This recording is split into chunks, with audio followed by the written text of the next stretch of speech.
Hola a todos, sean bienvenidos a la nueva temporada del podcast del Abismo. De igual manera, nuestros mejores deseos y muchos éxitos en este 2022. Sobre todo, mucha salud y siempre recuerden cuidarse, ¿no? Este año tenemos muchos planes, además de interesantes invitados y temas para el podcast. Queremos contar también con más colaboradores para cubrir la inmensidad y la cantidad de material que existe y que nos mandan todos los días por nuestras redes. Además que no son todas nuevas propuestas, sino también mucha música clásica de bandas. Por esa razón, queremos invitar a los interesados a que nos contacten. No dejen de visitar la página. Tenemos muchas noticias, reseñas. Además, seguimos compartiendo algunos de lo mejor del 2021. Y quería aprovechar en esta oportunidad para mandar saludos a Marcos Castro, que es uno de nuestros más recientes colaboradores en La Paz, quien es parte de la edición del podcast. Les recomiendo visitar su canal de YouTube y escuchar Radio Neuma, que es su proyecto personal y que lleva varias temporadas y donde habla de música y entrevistas a muchos músicos importantes de la escena paceña. También quería mandar saludos a Francisco Capoy, un gran amigo, quien desde Tokio se encarga de compartir videos clásicos en nuestra sección La Rocola del Tío. Y a Matías Ibáñez desde Chile, que comparte información y reseñas de grandes bandas de la escena de ese país. Así que un abrazo a todos y sean bienvenidos a la nueva temporada. Pues bien, para esta nueva temporada del podcast tenemos ya planificadas varias charlas e invitados. Queremos iniciar con la continuación de la charla con Isamu Sato. Por aquí pueden encontrar el link de la primera parte. En realidad ustedes eran como unos agentes de marketing y promoción de Sun Shopping, ¿no? Porque ahora, digamos, esa escala ya profesional, que es un negocio ya, ustedes lo hacían por el gusto, ¿no? Por el amor que tú mencionas y todo eso. Me parece genial.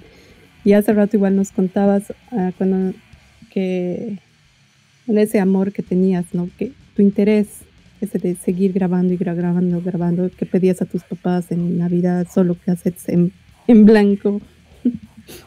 Y no sé si nos puedes contar ya esa etapa, cuando ya estabas en la universidad allá, pero ya, o sea, era tu fanatismo, ya era pues, o sea, ya se estaba volviendo parte de lo que iba a ser después, ¿no? O sea, parte de tu vida. Cuando nos contabas de que tu mamá ya estaba medio preocupada porque te veía muy fanático, ya muy fanático. Y ahí es el cambio, ¿no? Ya es debido a esa preocupación de tu mamá, pero al mismo tiempo de tu interés por la música, es que tuviste que dejar La Paz, ¿no? Exacto. Sí, pues así, mi fanatismo realmente, como les decía, comenzó con este concierto de Stratos, ¿no? Y desde ese día, ya en mi cabeza creo que ya no pensaba mucho en nada más que este heavy metal, o sea, que me ha dado pues la fiebre bien fuerte. Y me agarró tan fuerte que, bueno, pues me puse obsesionado con esta música. Entonces, desde ese punto ya era, eso nomás lo que pensaba, a ese punto ni siquiera tocaba música, no solo escuchaba, pero era bien fanático y en eso nomás andaba pensando. Pero a medida que ya pasó lo del bajo y lo de tocar música, ya pues con eso se cementó mi obsesión. O sea, ya realmente era un loco del heavy metal, ¿no? Por decir, o sea, no había mucha gente así en La Paz, o sea, me imagino que esa obsesión y esa pasión por la música esta me llevó, bueno, a tener el grupo Metamorfosis y a la vez, en esas épocas ya saliendo del colegio, teníamos que ir a la universidad, ¿no? Y bueno, yo estaba comenzando a estudiar arquitectura. Y bueno, lo que pasó es así es la vida, diciendo, ¿no? Pero ya en la universidad no sé, tenía una idea de que era muy político el estudio, ¿no? Todo tenía harto de política y había muchas manifestaciones, que esto, que lo otro. Entonces ir a la universidad, la mitad era ir a clases, pero la otra mitad tenías que ir a manifestaciones y cosas así. Entonces a mí no me gustaba eso, entonces le dije pues, a mi mamá que ya no iba a ir a la universidad porque no tenía nada que ver con la arquitectura, que era muy político, que esto, que lo otro.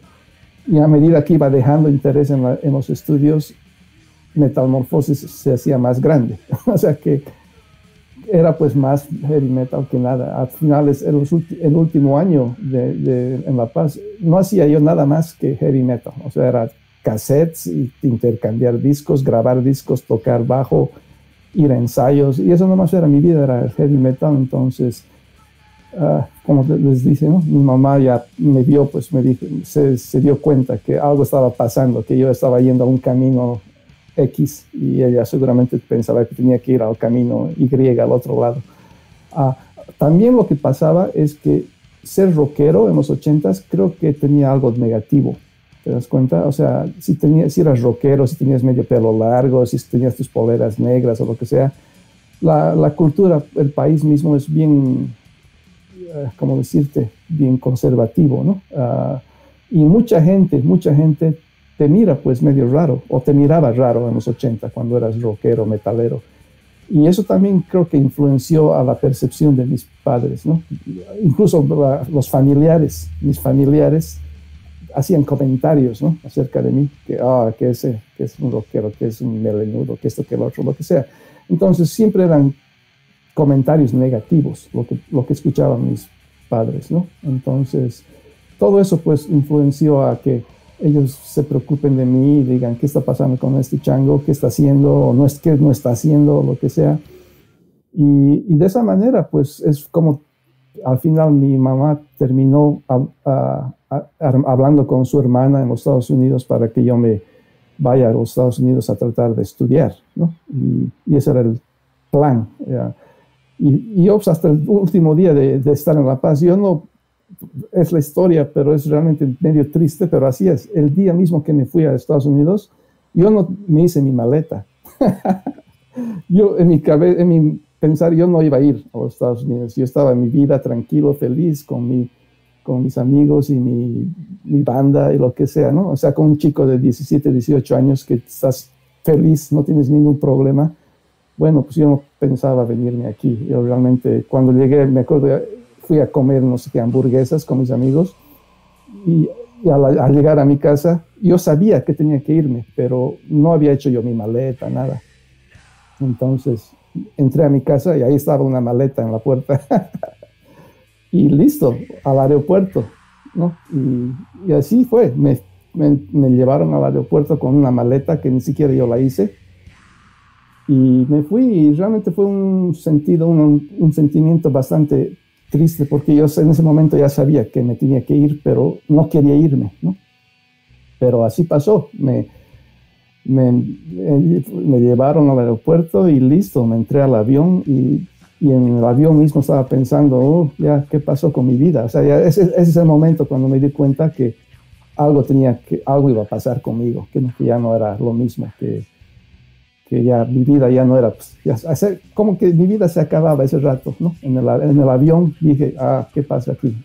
¿Qué voy a hacer ahora, no? Ya me comencé a preocupar de lo que iba a pasarme, ¿no?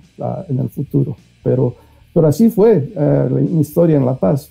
Fue de obsesión del heavy metal hasta llegar a estar tranquilo con el grupo y fanático de la música, terminando ya yéndome pues del país por motivos, bueno, casi fuera de mi control un poco, ¿no? Por motivos de mis padres que planearon esta cosa y me vine aquí. Y en ese sentido era como decir, mis papás decían, ok, tienes que ir vos a hacer algo, ¿no? Porque aquí no estás haciendo nada.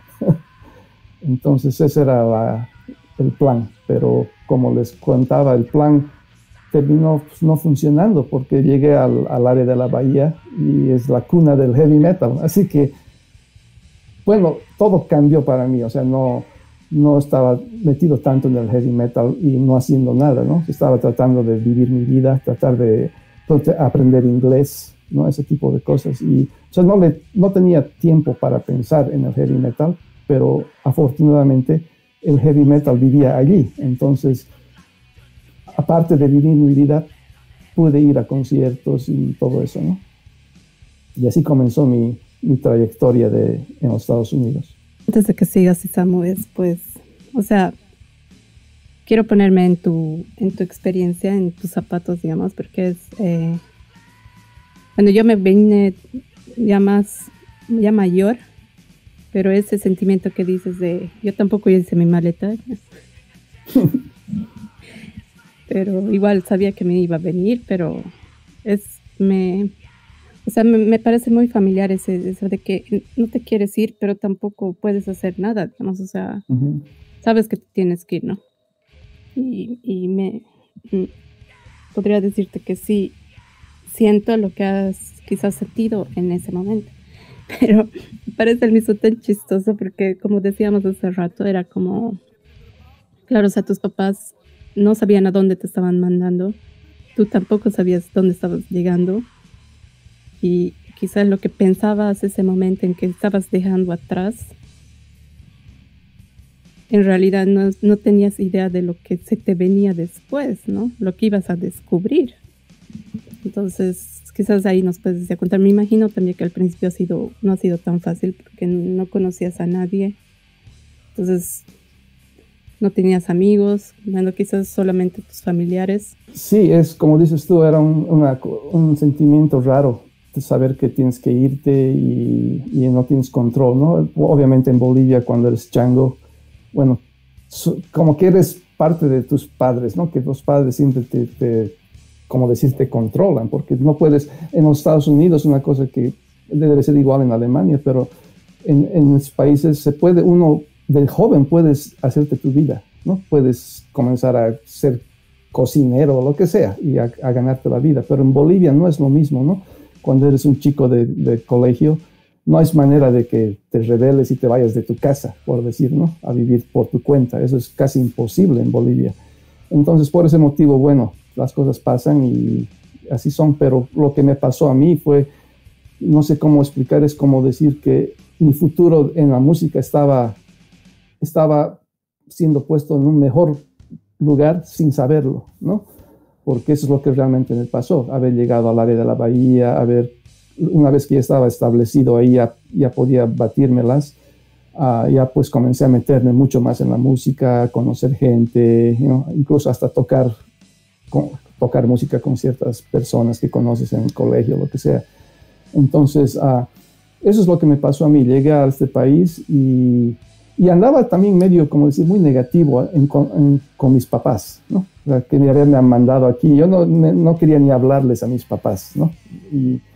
Y tan cabreado creo que andaba, que incluso con mis familiares, ya me fui de su casa. O sea, viví solamente 3 meses con mis tíos. Y después de los 3 meses me fui. Y así, de nuevo, ha sido una suerte porque cómo pasó todo eso es que conocí a un chico de España en las clases de inglés. Y el chico de España se quejaba de que vivía con su hermano, igual que yo, ¿no? Que había llegado y que vivía con su hermano, que no estaba feliz. Yo le decía, he llegado y vivo con mis tíos y es una bacana, que esto, que lo otro. Y los dos nos decidimos, nos pusimos de acuerdo, decimos, ¿por qué nosotros no nos conseguimos un lugar para vivir? Y me ofreció trabajo. Este chico trabajaba para su hermano limpiando oficinas. Y me dijo, ¿por qué no nos conseguimos un departamento y te doy la mitad de mi trabajo para que podamos pagar, ¿no? Y así fue como me fui de la casa de mis tíos también a los 3 meses y me fui a vivir con este chico de España y trabajábamos los dos limpiando oficinas y nos repartíamos el sueldo y con eso pagábamos la renta, ¿no? Y de esa manera comencé mi vida en los Estados Unidos, o sea, haciendo esto con este chico y viviendo. Y ahí es cuando comencé ya a pensar de nuevo en el heavy metal. Ya dije, ok, ya estoy aquí, estoy solo, ¿qué voy a hacer? Pero aquí estoy, pues ya a ese punto, después de 3, 4 meses, ya me di cuenta que el área de la bahía era el lugar donde todos los grupos que conocía yo vivían, ¿no? Y tocaban sus conciertos semanalmente. Y con eso estaba súper feliz, pues. Y sabiendo eso ya me puse a pensar más en la música. Como historia les digo, de llegada, cuando llegué a este país, por ejemplo, a los 2 meses de haber llegado, salió el disco de Slayer, ¿no? El Raining Blood. O sea, ya llegando nomás a los Estados Unidos, pude ir a comprarme el disco de Slayer ahí a la disquería rapidito. El mismo día que salió, me lo compré el disco. El Andy se quiere morir. Andy, es increíble, pues, y veía el periódico semanal del área de la Bahía, hay un periódico gratis, y me comencé a fijar en el periódico, ahí me di cuenta que habían los conciertos, cada semana había Slayer, Exodus, Megadeth, todas esas cosas, habían cada semana, porque ellos vivían ahí, ¿no? Era la escena recién nacida, la escena del thrash metal, que es lo que estaba pasando ahí. Y yo me quedé loco, ya a punto ya me di cuenta que aquí vivo en el lugar clave, vivo en este lugar clave, y ya pues ya con eso me destapé de nuevo con la música y comencé a ir a conciertos. El primer concierto que fui a ver en los Estados Unidos fue a los 4 meses de haber llegado, y era tan loco yo por la música que el primer concierto no era ni siquiera en San Francisco, sino era en Seattle, era como decir, casi 15 horas de manejo, ¿no? Entonces me fui, tenía yo un autito y me fui manejando hasta Seattle, y era la última fecha del Master of Puppets, del concierto de Metallica. Después de que, sí, era después, 2 meses después de que falleció el bajista, ¿no? El Cliff Burton. Entonces fui a ver, sí, y ya era ese concierto que fui, era con el Jason Newsted, y el telonero era Metal Church, y su disco recién había salido, ¿no? El segundo, The Dark. Entonces, ese era el primer concierto que fui a Seattle, a Metallica Metal Church. Y ya después de eso era ya ir a conciertos. Eso nomás, mi plata la gastaba en, bueno, la renta, la comida, pero lo demás siempre era comprar discos. Lo mismo que en Bolivia, ¿no? Pero era ya abierto, ya no era tratar de conseguir de alguna persona, sino te ibas a la disquería y te comprabas los cassettes y los discos. Y esta era la época antes de los CDs, ¿no? O sea, comprabas discos o cassettes. Y ya eso nomás hacía, me compraba los discos y cassettes que salían ese mismo día o esa misma semana, yo me los compraba. Y ahí comencé a ir a conciertos, casi cada mes iba a conciertos. Fui a ver, digamos, a Anthrax, ahí el 87. Fui a cientos de conciertos. O sea, que lo increíble del área de la Bahía que les puedo contar es que como era una escena nueva, y era una escena mundial, que tanta atención les estaban dando a estos grupos. Por ejemplo, ¿no? Para explicar, la primera ola son los grupos que conocemos como Metallica, Megadeth, Anthrax, Slayer, ¿no? Esos son los de la primera ola. Después viene la segunda ola, que son, digamos, Exodus, Violence, Testament, Death Angel, todos esos grupos. Toditos son del área de la Bahía, ¿no? Solamente los únicos que no eran del área de la Bahía eran de Europa, de Alemania, ¿no? Creator, Destruction y Sodom.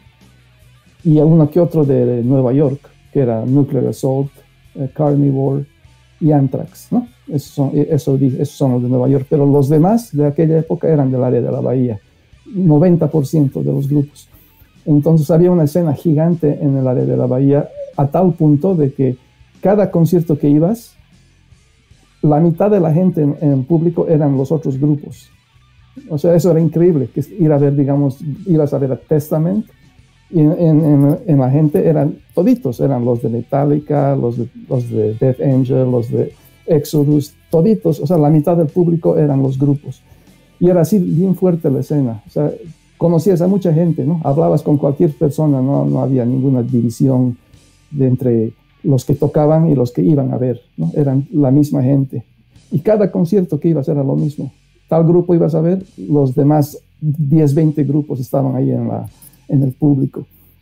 Y era una escena increíble, realmente era algo, y además era nuevo, no existía eso, por ejemplo, los mosh pits, los pits y los stage dives, esas cosas, era realmente nuevo, ¿no? Era algo que nunca había pasado antes, y entonces era una locura, pues, una locura grande era esto, ver esos conciertos llenitos de gente con los mismos grupos ahí en el público haciendo desbarate ahí, o sea, el mosh pits y stage dive. Era una cosa increíble, ¿no? Participar en todo eso y estar ahí mismo y ver algo que nunca había pasado en el pasado, ¿no? Era algo nuevo.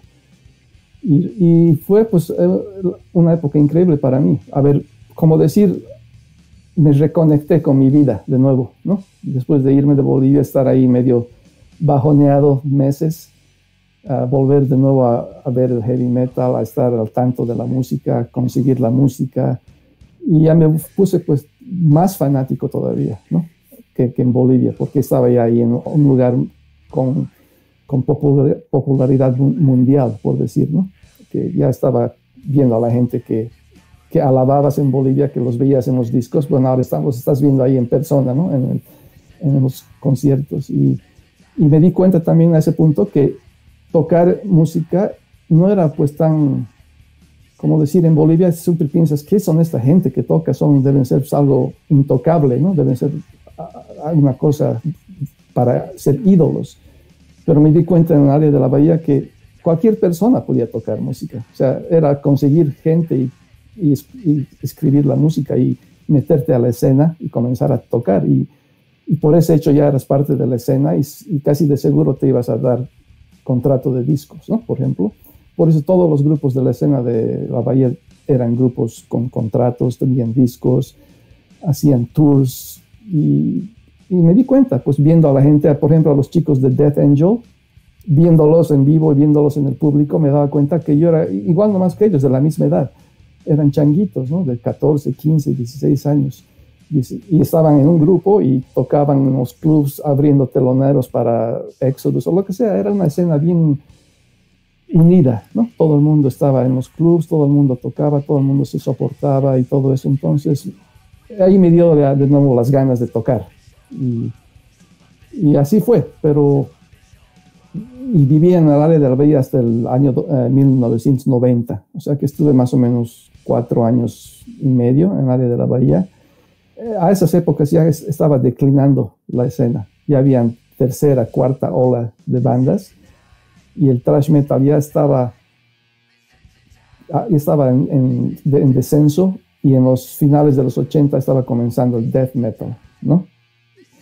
Y es donde comencé, incluso fui a ver, por ejemplo, a los últimos años de los 80 ya comencé a ir a conciertos y era ya bandas como Obituary, ¿no? Obituary o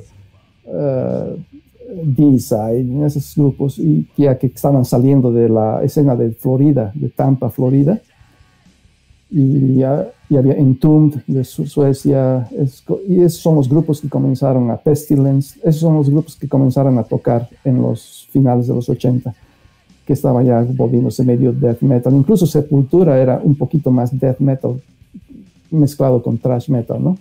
Y ya, pues, yo siempre era fanático de ese metal extremo. Saliendo del thrash a finales de los 90, ya comencé a escuchar el death metal, ¿no? Y a ese punto ya me fui del área de la Bahía porque tenía que, bueno, en el otro lado de mi vida estaba tratando de estudiar arquitectura, ¿no? Entonces me di cuenta que tenía que transferirme de universidad, que no, estaba yo en una universidad donde era solamente de 2 años y tenía que irme a una de 4 años, ¿no? Entonces ese fue el motivo que me fui del área de la Bahía en los 90, el 90 o el 91, me fui del área de la Bahía por motivos de tratar de conseguir una universidad donde pueda terminar arquitectura. Y así terminó mi estancia en el área de la Bahía. Ya el thrash metal ya estaba en descenso y el death metal estaba comenzando. Entonces me vine a vivir aquí a Oregon, al estado de arriba de California. Y así comenzó de nuevo, como decir, la segunda fase de mi vida en los Estados Unidos. Y ya estaba más aclimatizado, podía hablar inglés y estaba en la universidad. Y me vine aquí a Oregon, a Eugene. Y aquí es donde conocí a gente con la que comencé a tocar música, ¿no? Porque ya era un lugar más pequeño. Y ya comencé a conocer a toda la gente que tocaba. No había mucha gente, pero a toda la gente que tocaba ya los conocí y formamos grupos. En mi primer grupo aquí era Thrombus, ¿no? Este grupo de death metal.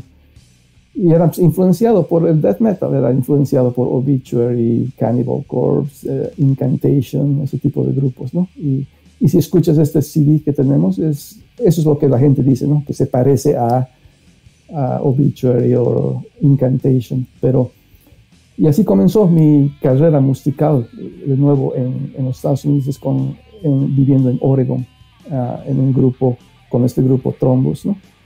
Y de ahí en adelante ya pues comencé a conocer gente y a tocar con diferentes personas. Una de ellas era mi amigo Mike, que con él formamos el grupo Yob, ¿no? Que es el grupo más, como decir, más exitoso que conozco, que he participado. Y después de eso ya era solamente mi obsesión, era tocar música, escribir música, tocar música y grabar música con diferentes personas, diferentes bandas y lo que sea. Y de ahí comenzó mi carrera musical y hasta ahora sigo, ¿no? Después ya tengo pues tantas grabaciones. Andy, te vas a reír, pero tengo tantas grabaciones y discos que ya ni me pongo a pensar, pero es como decir un sueño hecho realidad, ¿no? Que he podido grabar y tener contrato de música. Con el grupo yo tenía contrato con el Metal Blade, ¿no? Con el mismo sello de Slayer y Metallica. Y entonces ya, pues con eso feliz, todos los sueños hechos realidad. Qué maravilla, querido Isamu, qué maravilla. O sea, es una historia así como para hacer una novela, de verdad. En realidad es como para hacer un disco conceptual. No, es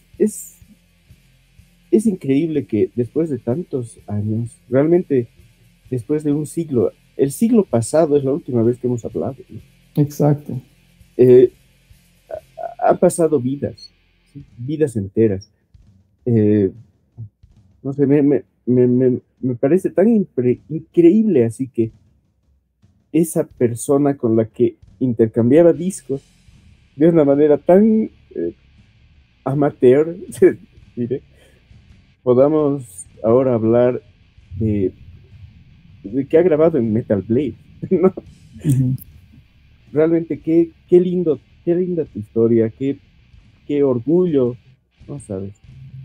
Qué alucinante que hayas estado en pleno Bay Area, en medio del Thrash Storm, llamaré, y hayas podido codearte y hacer un mosh pit con los de Death Angel, ¿no?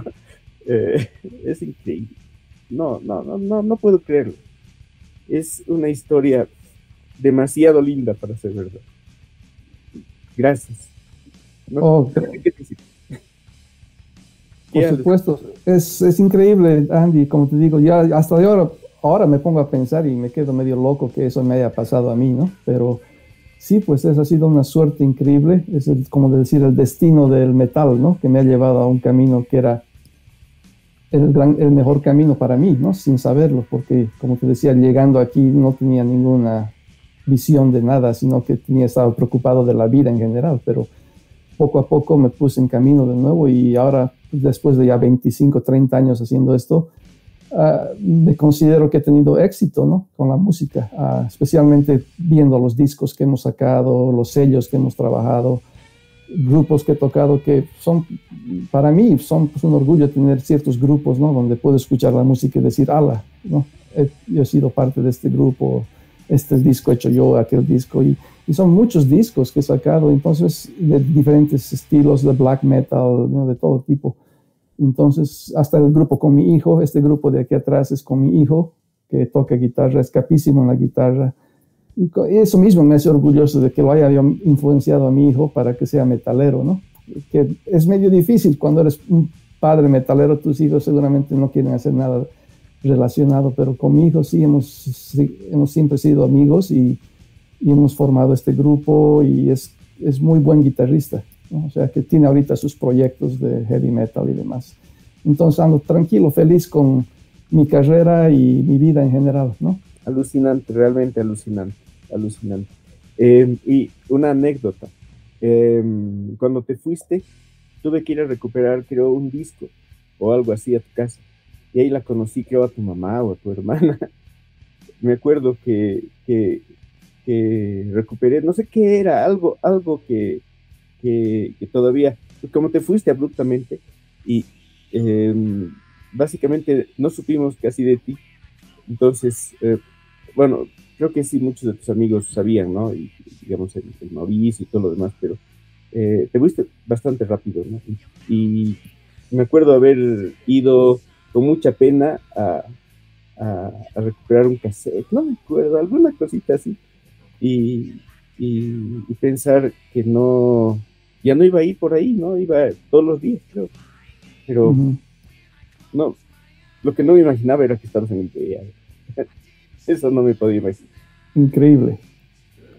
Claro, es que en esa época me pongo a pensar y era pues, o sea, que difícil mantener la comunicación, digamos, no era como ahora que nos podemos conectar, digamos. Entonces, que se haya ido Lisamu era, digamos, difícil para ti, Andy, saber qué estaba haciendo, ¿no?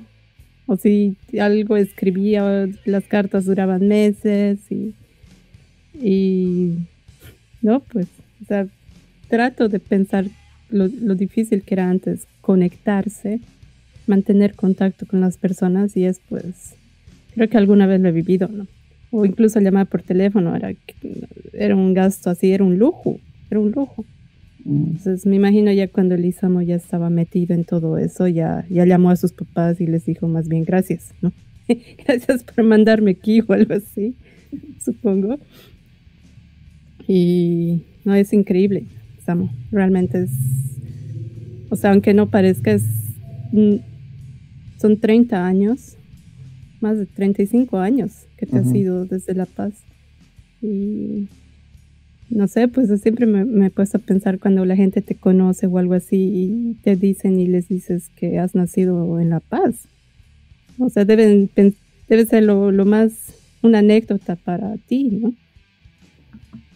Sí, es que lo chistoso aquí en los Estados Unidos que, bueno, como se me veo japonés, a la gente no tiene idea de que soy de La Paz, hasta que me hablan y me preguntan, ¿no? Y se quedan medio pensando, ¿no? ¿Qué ha pasado aquí? Pero sí, mucha gente no se da cuenta de dónde soy ni qué, ¿no? Pero ya somos toda una vida, como dice Landy, toda una vida se ha pasado. A mí ya tengo mi hijo que tiene 25 años, a ver, imagínate, es toda una vida realmente se ha pasado y como dices tú en los 80s, no, pues, si no era por carta, no hablabas con nadie. La manera que me conecté con el Andy de nuevo fue por el Facebook, ¿no? De esa manera creo que con el Facebook la gente comienza a buscar a gente que conocías y si los encuentras, bueno, pues mandas una nota. Y así creo que me reconecté con el Andy, nos escribimos hace décadas, nos escribimos que aquí y allí, nos contamos un poquito, pero nada más, ¿no? Y hoy día ha sido la charla más larga que hemos tenido después de 35 años, realmente, ¿no? Exacto. Y es un placer, realmente, me haces recuerdo, Andy, de esto, de todo lo que has contado, me trae pues esas memorias, ¿no? Y me pongo a pensar hasta de la Galería Litoral, me había olvidado que se había cambiado ahí la tienda, pero sí, pues allá abajo de la galería andábamos siempre parados, ¿no? Un grupito de gente allá afuera de la tienda. Y esto de intercambiar música y grabar, y el Andy y yo somos fanáticos del metal, o sea que eso es lo bueno y buenas memorias, ¿no? Buenas memorias, sí. Excelentes recuerdos, memorias, hasta te acuerdas de las... de esa escena que era es algo también que tú no puedes, o sea, un chico ahora no se puede imaginar, ¿no? No tener celular, o sea, tener que ir a un lugar a pararte en una esquina, en unas gradas, en un pasillo, para poder charlar con esas personas y que ahora puedes hablar por WhatsApp, ¿no? Ahora puedes conectarte con todos ellos por WhatsApp, por cualquier medio, hablar por celular, lo que sea. De hecho, era difícil tener los teléfonos de esas personas. Entonces, es otro mundo. Estamos hablando de un mundo que ha cambiado demasiado. En estos 35 años, tenemos un cambio digital muy, muy, muy grande. El mundo mismo ha cambiado y eso es lo que muchos de las personas que son ahora jóvenes, la mayoría de 20 y pico años, tal vez el hijo de Lisam o mi propio hijo, no se dan cuenta que era tan difícil seguir en contacto con una persona, poder seguir charlando al día siguiente. No sabías si iba a ir o no a la tienda, por ejemplo. Tenías que aprovechar ese momento para hablar. Tenías que aprovechar ese disco que esa persona tenía en su mano, no podías dejar soltar ese disco. Tenías que conseguir que te lo grabe, tenías que conseguir eso, tenías que, si una persona se iba, como Leguizamo se fue, era virtualmente imposible poder seguir el rastro de la persona. El viaje, por eso es que yo me pongo en los zapatos de Leguizamo sobre todo y digo, ¿cómo me voy a conectar con mis amigos? Es decir, es una vida diferente, estoy yendo a una vida completamente nueva. Ahora llegas al aeropuerto, tienes internet y sigues charlando con las mismas personas que te habías ido saliendo de Bolivia. Pero en esa época no, era una cosa muy diferente, tenías que esperar un mes para poder recibir alguna comunicación así sencilla. Y lo peor era recibir una llamada telefónica, ¿no? Para mí, o sea, una llamada telefónica era para decir algo malo, en realidad. Era para una cosa terrible, no era para algo, no era como ahora que hablas por teléfono un día entero si quieres con una persona que está en la China. Pero en esa época recibir una llamada telefónica era algo malo, necesariamente. Entonces, era feo recibir una llamada telefónica. Lo que sí era lindo era poder recibir una carta, por ejemplo, ¿no? ¿No? Una carta de 50 páginas. Creo que alguna vez hemos intercambiado alguna, y no me acuerdo, la verdad, porque no, bueno, hay tantas cartas por ahí, pero esas cartas de 5 páginas, 6 páginas, donde te hablaban de cosas, de lo que había pasado, del último concierto, de no sé qué, y algunas vivencias, y no sabías si es que esa era la última vez que ibas a poder escribirte con esa persona, ¿no? Entonces siempre tenías como algo nuevo. Ahora, de alguna manera conservas a las personas que son tus amigos, ¿no? Y las conservas por Facebook, como dice Leguizamo, que nos hemos conectado por Facebook. Creo que hemos sido de los primeros bolivianos en entrar a Facebook. Hace, no sé qué época sería, principios de los 90, creo, o algo así, ¿no? Finales de los 90.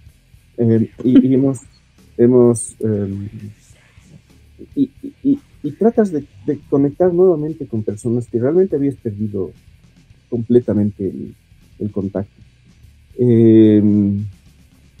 Es un mundo diferente.